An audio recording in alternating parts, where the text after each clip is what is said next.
Thank you so much for coming. It's a long trip for you, but we appreciate you being here and being open to share your perspectives.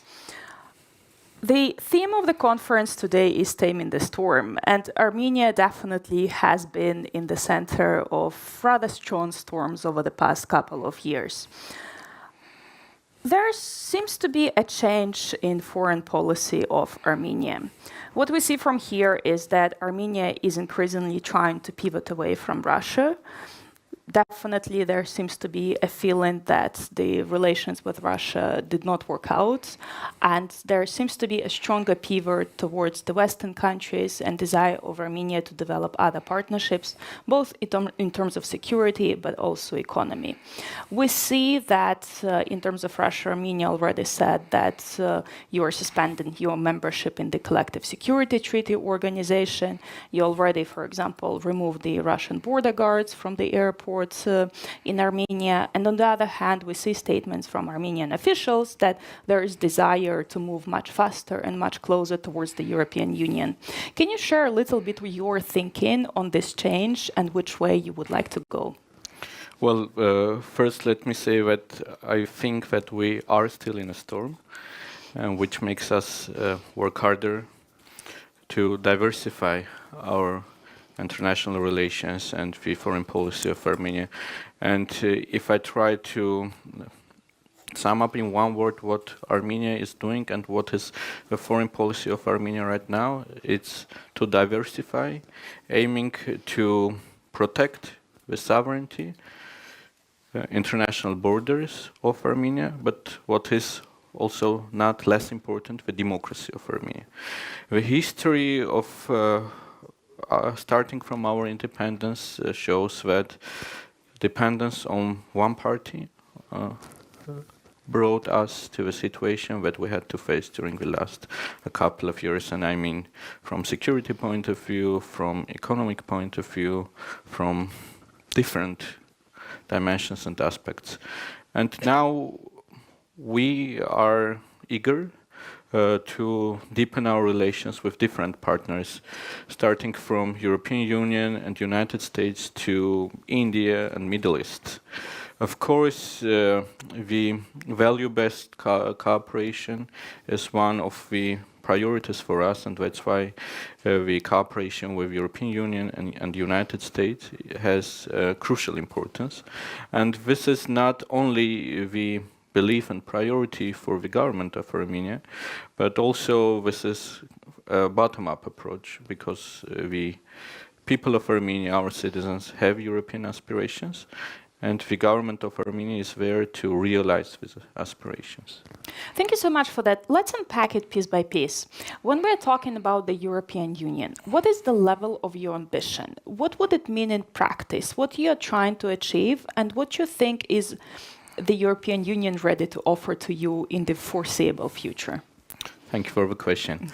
So a year ago, Prime Minister of Armenia, during his speech in the European Parliament, announced that Armenia is ready to get closer to European Union as much as European Union will find it appropriate. So later during the year, Minister of Foreign Affairs of Armenia announced that we are considering to apply for the candidacy for the European Union. What I would suggest to do a small exercise and imagine that Armenia applied for candidacy tomorrow. What is the reaction coming from the European Union? Unfortunately, it's not clear for us at the moment, because, you know, European bureaucracy is rather difficult with 27 member states. But in the same time, I would say we are quite happy with the dynamics that we have with the European Union. Currently, we're negotiating new partnership priorities to add to a CPA agreement, comprehensive and enhanced partnership agreement that we have. And the first time, we're going to have a security component between Armenia and European Union. So just recently, the European Union adopted the package for European Peace Facility will be granted to Armenia. We are starting visa liberalization dialogue, and we do believe that we don't have much time to waste, and we need to speed up. And each of these components is bringing additional confidence that the European future of Armenia is possible. Indeed, you mentioned that Armenia wants to speed up. There's feeling also in Europe that there's historic window of opportunity. There's definitely changed perspectives in countries like Armenia, where there is more realization about the dangers of depending on Russia as the primary provider of security, but also economic security. So the EU is trying to capitalize on that as well. You are talking about closer economic relations with the EU, visa liberalization. At the same time, Armenia is still member of the Eurasian Economic Union, right? Exactly. How does that fit into the thinking that you can have closer partnership with the EU? Are those two compatible? Do you have to choose at some moment in time? We're talking with our European partners how we can raise the standards of the goods produced in Armenia so that we can compete in the European market. And in the same time, we do believe that some special procedures can be applied right now with the preferential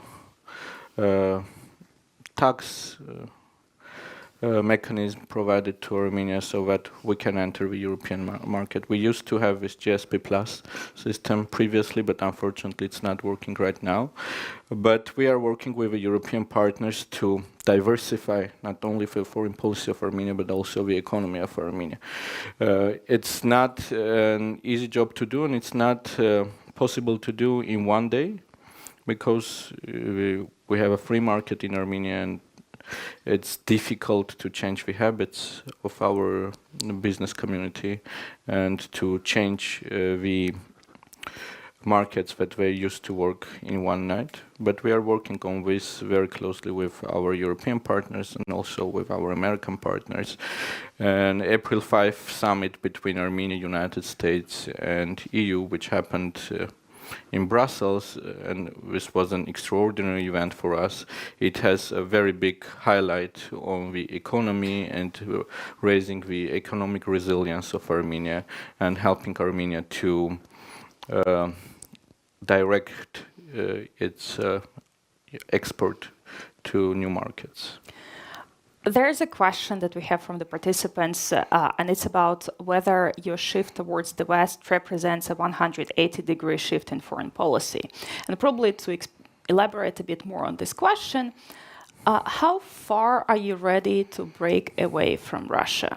You mentioned economic dimension as well, but if you look at the numbers, actually exports to Russia have been grown over the past years. There's also a number of re-export through other countries to Russia. So Russia still seems to be a very important economic partner for Armenia. How are the relations working there? We are not diversifying our foreign policy and economic policies because of Russia. We are diversifying it because of ourselves and the understanding and belief that we need to change the Soviet-style economy. We need to raise the standards of our market, and this is with the aim to raise the prosperity of our citizens, because at the end of the day, every government is trying to deliver the best for its citizens, from very and pure political views, even to be re-elected, and we believe, that well, Armenia has like 12% GDP growth last year, which is unprecedented for many countries. It did, but so the government of Armenia put ambitious plan to have at least 7% of the growth of GDP every year. And with time passing by, and with the sanctions, and with the policies that the government adopted not to create space for circumvention of sanctions, it's becoming more and more difficult. So that we need to not only change the market, but upscale the economy, that we have to change the standards. And here, the choices that we are making and the policies that we are implementing are much aligned with the Europeans. economic relations are important, yet it seems that for both your relations with the European Union, potentially also relations with Turkey, there is one issue that you still need to solve. There is pressure on Armenia to make sure that you find a way to have a peace agreement with Azerbaijan, and that would definitely make easier your economic relations with other countries as well. Can you give us a little bit of your insights? Where are you in negotiations with Azerbaijan? Do you think that there is going to be an agreement coming soon? And potentially, what are the outlines of the agreement? Just 2 days ago, Armenian side shared with Azerbaijani colleagues the 10th draft of a peace treaty, which we have been negotiating for already more than 2 years.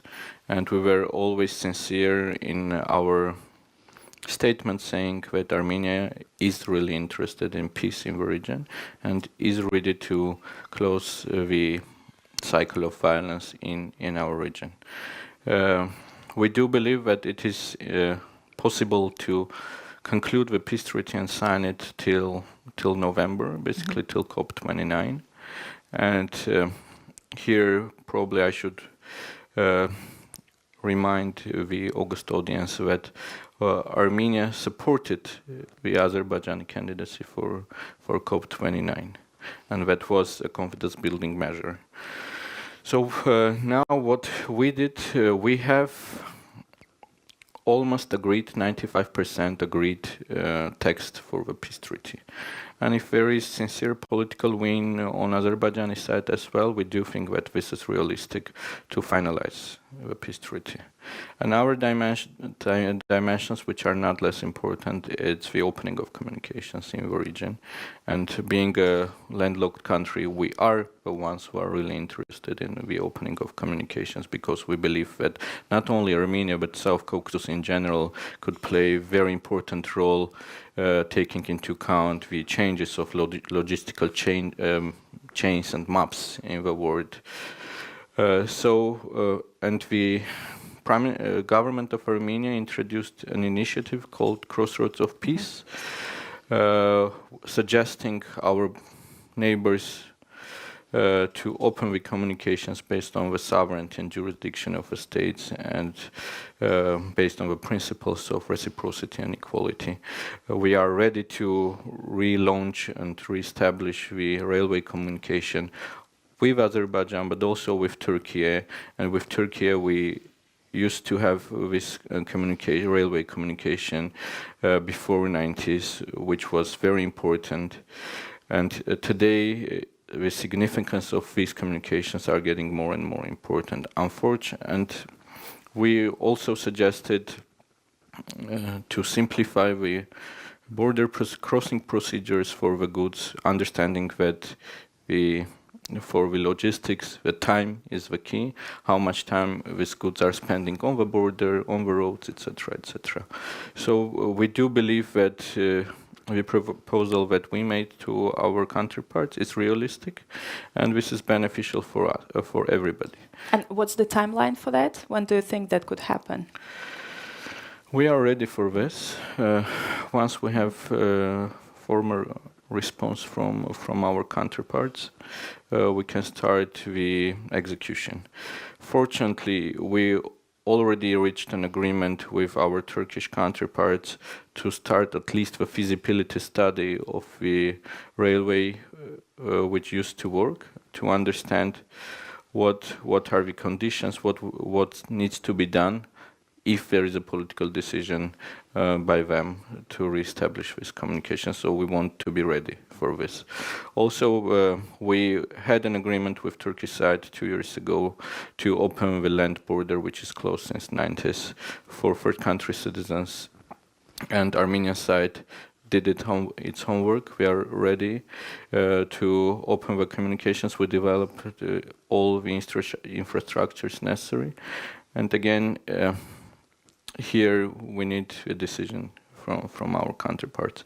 Unfortunately, everything which I'm telling is bringing to one conclusion, that we need political decisions and political win. And the message coming from Armenia is that the time to act is now. The region that I'm living and the generation what I'm representing want to live in peace, and especially connectivity and increased interdependencies can be the guarantee of peace and stability in our region. And of course, you do need to make sure that you take care of your security. So I want to connect it also to one of the questions we have on slide about the transition that Armenia is trying to make, not just from Soviet-style economy, but from Soviet-style military systems to more potentially Western ones.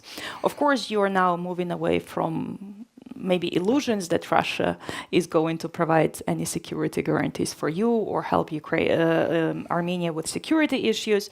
Also, there's been more communications with the United States. There's an offer of more enhanced military cooperation with the US. At the same time, even in terms of weapon supplies, you're talking to India, but also to countries like France. Can you give us a little bit more insight how this transition is going, where you are in your relations on the security field with other partners? Maybe this brings to one of the most important debates whether democracy means also security or democracy is a threat. And we do believe that democracy is a security, and we are eager to enhance our security cooperation with democracies as well. It also worth to mention that we are realizing our right to defense, and the security architecture and our military architecture that we are changing. This is to protect our sovereignty and inviolability of our borders, and it's not against any third country. This is very important highlight to be done probably. We are currently deepening our security cooperation with different actors. You already mentioned France, India, but also with United States. Another very important security component for our region, this is the EU monitoring mission that we have deployed to our international border between Armenia and Azerbaijan, and this is highly supporting the stability in bordering regions. Armenia has suspended its membership in Collective Security Treaty Organization, meaning that you are not participating in meetings, not paying membership fees. Are you planning to formally exit CSTO? Prime Minister of Armenia announced that this is the step that we already undertook, and so just to bring how it starts. When in 2022 the sovereign territory of Armenia was invaded by Azerbaijan, we were expecting at least political announcement from the CSTO as a security organization, which didn't happen eventually. And Armenia decided that the unclarity made by the CSTO partners on our borders, on our sovereign territory, but in fact also on the borders of the security organization, is rather a threat than a benefit for us. And we suspended our membership in the organization. We are considering the further steps to be made based on the feedback coming from the CSTO members. We're running out of time, but I'll sneak in at least one question from Slido that we have. You very briefly mentioned that Armenia is trying to make sure that there is no sanction circumvention via Armenia. Are you getting pressure from Western partners to make sure that you do much more? Again, if you look at the numbers, I think the trade between Armenia and Kazakhstan or Uzbekistan went up by like 400%, which probably has something to do with the desire to go around the sanctions regime. We are in constant contact with our EU colleagues, but also US colleagues, and as far as we heard from relevant authorities and counterparts, we are satisfied with the level of cooperation that they have with Armenia. We introduced tailor-made government decrees on export, and this was worked out with our Western partners as well. And the very final brief question. You talked a lot about the improvements or progress that you're making in relations with the European Union. What is your message? If you would ask for one thing from the EU, what it would be? What do you need now that maybe EU is not offering? Or if you need some clarity on the pathway forward, what would you ask the EU to do? You remember that I said that the Prime Minister announced that we're ready to go as far as European Union will find it appropriate. We, but also our people, need to realistically get a response. What are the limits of this appropriate by European colleagues? Thank you so much. Thank you so much for being with us, and I hope you enjoy your stay in Prague. Thank you very much.